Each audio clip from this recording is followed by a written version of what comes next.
to History Class with Dr. W. and our continuing discussion of 1968. In the previous lecture, I talked about students in general as protesters, and they play a key role in protest movements all around the world in 1968. In this lecture, we'll turn to the first of our specific examples of these kind of protests, those occurring at the campus of Columbia University in New York in the spring of 1968. In the last lecture, I gave a number of reasons why students, in some cases, have particular advantages as protesters.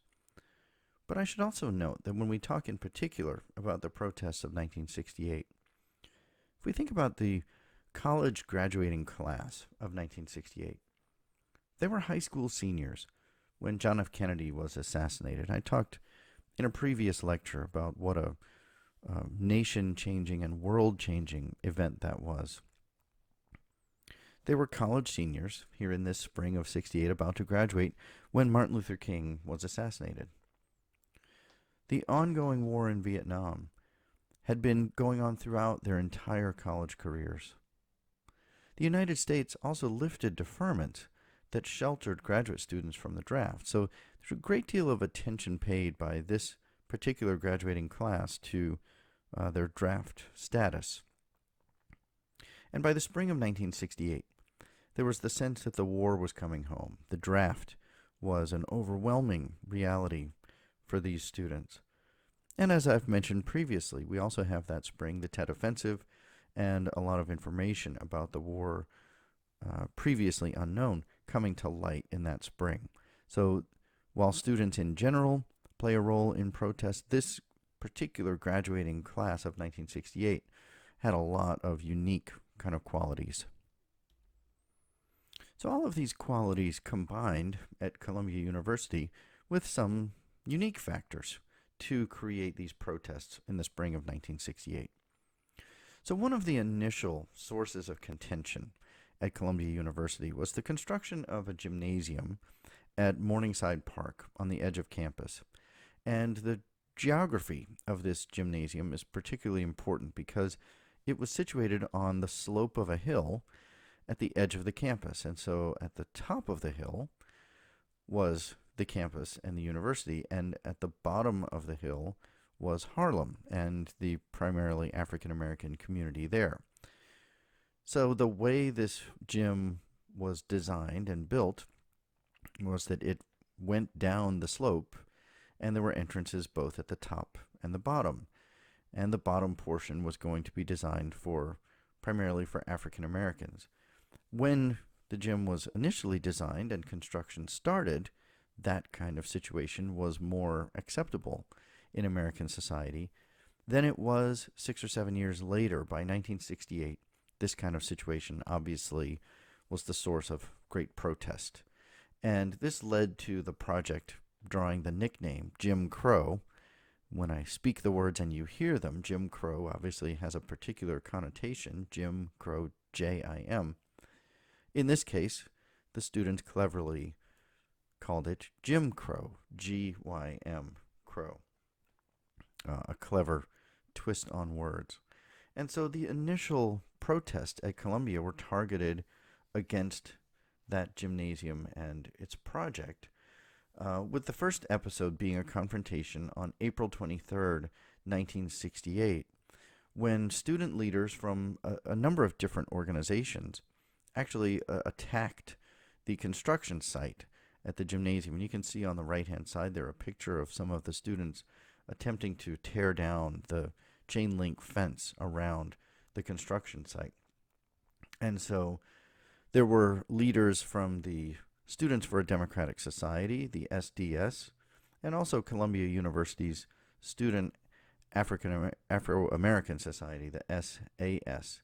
And so these were the two groups primarily involved. The SDS largely white, and the SAS largely black, or almost exclusively black. As was the case in many other protests around the world, that initial protest was met with the police gathering some of the protesters, arresting some of the protesters, and in some cases assaulting some of the protesters. And in the aftermath of that, students began to organize their protests uh, with police violence as one of their complaints. Now, this did not lead to some of the massive protests that we see in other parts of the world, but it was a contributing factor to these protests extending beyond that first day and beyond that first attack at the construction site of Morningside Park.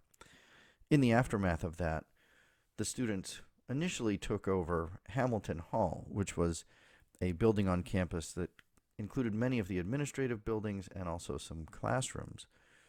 And very soon, the organizations split into two. The African American students wanted to control the movement at Hamilton Hall. Leadership among the primarily white students respected that wish, and they moved on to target the Low Library, which became the focal point of much of the protest over the remainder of that spring. So the Students for a Democratic Society and their leadership, as I mentioned, decided to move their operations to the Low Library, which was, of course, primarily a library with books and study areas for students. It also housed some of the university offices, and most pointedly, the office of the university president, Grayson Kirk, who became a focal point of some of the protests and protesters. Within his office, he happened to have a stack of 8x10 glossy photos of himself, and the students in many cases used those photographs and were themselves photographed wearing pictures of the campus president, Grayson Kirk, in the midst of their protest. So he became one of the kind of identifiable symbols of that protest. Not all students at Columbia University supported the protest. And in fact, there was some polling at that time that suggested that the majority of students were opposed to it. And so many of those students formed what they called the Majority Coalition.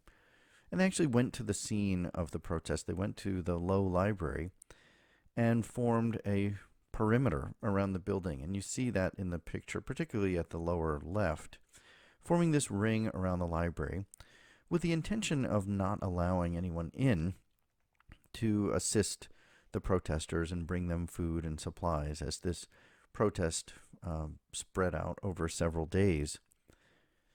The Majority Coalition consisted primarily of fraternity members, athletes, and others who were associated with the administration and organization of the campus. So lots of club leaders and student leaders and so on. This was the Majority Coalition opposed to the protest. There were, of course, many other students on the campus who were involved in the protest and supportive of them. And so you had the students who were inside occupying the Low Library, and then you have this ring of the Majority Coalition preventing anyone from going in, and then you had crowds of other students gathering and forming these rings around the building. There were also faculty members who came to the scene. They were trying to kind of maintain peace between the two groups. In other cases, they were supporting one group or the other. And at times, there were also police either forming part of these rings or forming a kind of barricade in between the two groups. And again, for the most part, trying to maintain peace as this protest went on for several days. Now, I talked previously about the idea of an organization without leaders, and that was largely the case in the Columbia University protest. Much of what was happening went on without a whole lot of direct guidance and leadership. But the two students in particular who became most identifiable with this protest are Mark Rudd, who you see pictured on the bottom left speaking at the microphone, and David Shapiro, who is seated as it happened, in Grayson Kirk's office chair on the right. And that might be the most famous photograph coming out of these protests. So Mark Rudd, at that time, was a junior at Columbia University, and he became the primary leader of the Students for a Democratic Society, the SDS group. And a lot of what he was opposed to, he was opposed to the Morningside Park construction, of course, and that was the initiation of this. But he was also very active in the anti-war movement. And recall again that this is in the wake of the Tet Offensive, and so the anti-war movement was gaining steam. And one of the things he particularly focused on was the fact that Columbia University was involved in military research and research for the Department of Defense. There was something called the Institute for Defense Analysis on the Columbia University campus, and that was one of the primary targets of Mark Rudd and many of his speeches. And he was also, in short, anti-establishment and anti the traditional parties in American politics. And he was associated at times with communism and essentially just anarchism.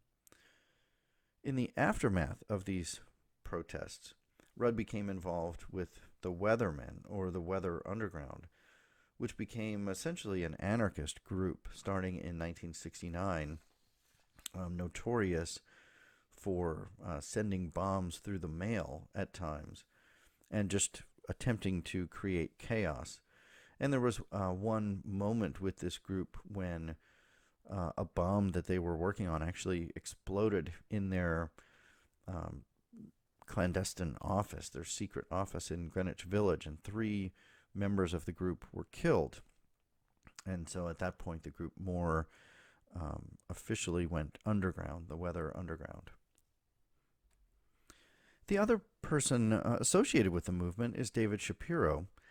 And as I mentioned, the photo on the right might be the most famous photo, but Shapiro really wasn't a leader of the group along the lines of Mark Rudd, who was actively the spokesperson and gave a lot of the speeches. Shapiro happened to be in the right place at the right time, seated at Grayson Kirk's desk, smoking one of his cigars, wearing sunglasses. And this photograph really just conveys, in some ways, the humor often linked to these student movements. And again, the anti-authoritarian kind of bent among these student groups. It's sort of a funny photograph. At the same time, it's worth remembering that this is the president of the university, his office, and his desk. There's a part of this photograph that also conveyed to the world that the students were kind of ransacking the offices and had taken over and were doing all kinds of disrespectful things. But most of the students who were there and participating in the protest, they weren't engaged in damaging anything or trying to destroy anything. They were opposed to the Vietnam War. They were opposed to the Morningside Park Gymnasium. They were trying to make change in the best ways they knew how.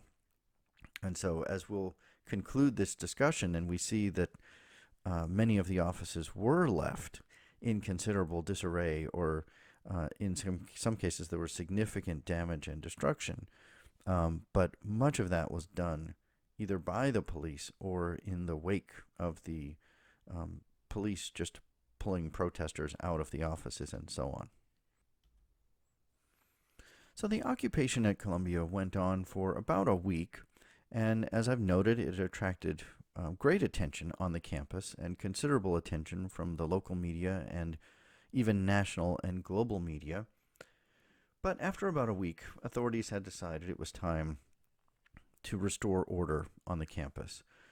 As I mentioned, the students, before the police broke up their protest, students made a great effort to clean up the library and the offices that they had been occupying. By all accounts, everything was sort of vacuumed and cleaned, and garbage was taken away before the police crashed in through the doors. Students who may or may not have been well practiced in the art of protest at that time went limp, and the police had to kind of drag them out. There were a number of instances of police whacking students with their flashlights or billy clubs.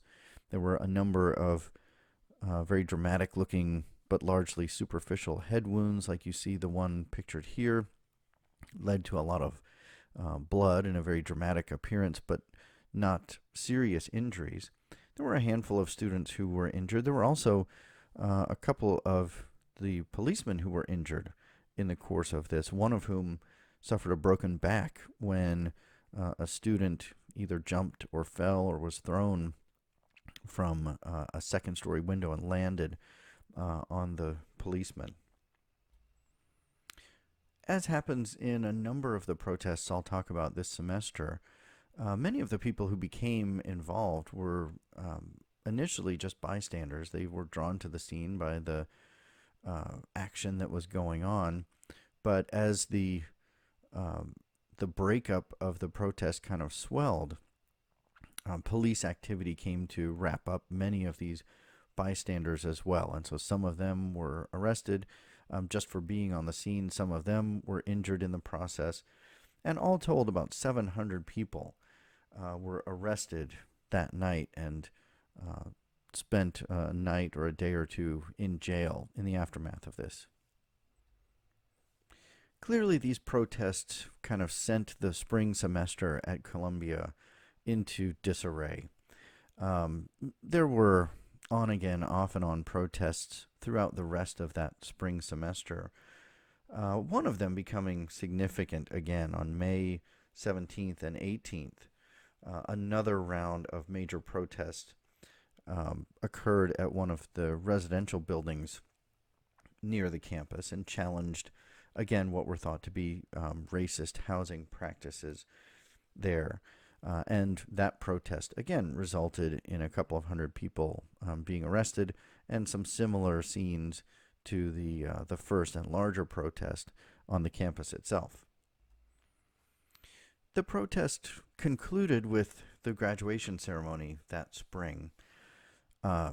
Classes for the spring were essentially canceled, and Columbia University didn't require grades and exams in the classes of that spring. But the graduating class of 1968, many of them actually walked out of the graduation ceremony carrying radios and playing the Bob Dylan protest favorite, "The Times They Are A-Changin'."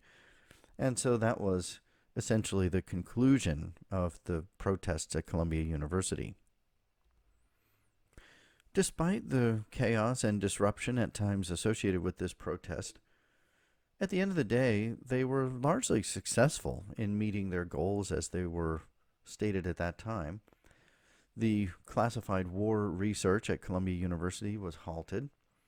Construction of the Morningside Gym was canceled, and eventually the project was redesigned.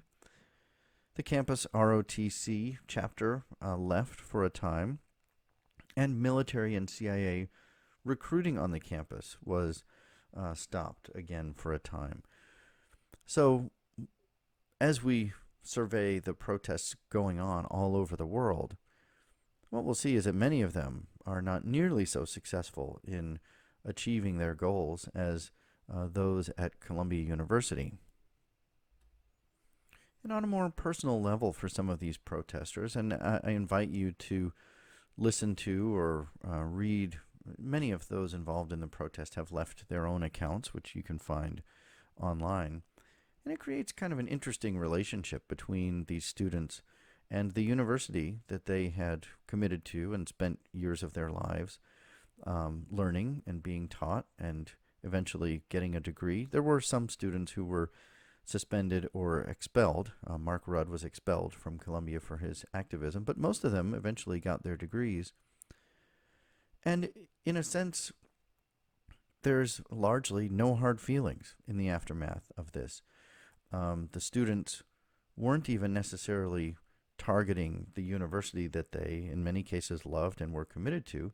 They were trying to make changes in their society, in their country, and in the world. And this was the best way they knew how to do it.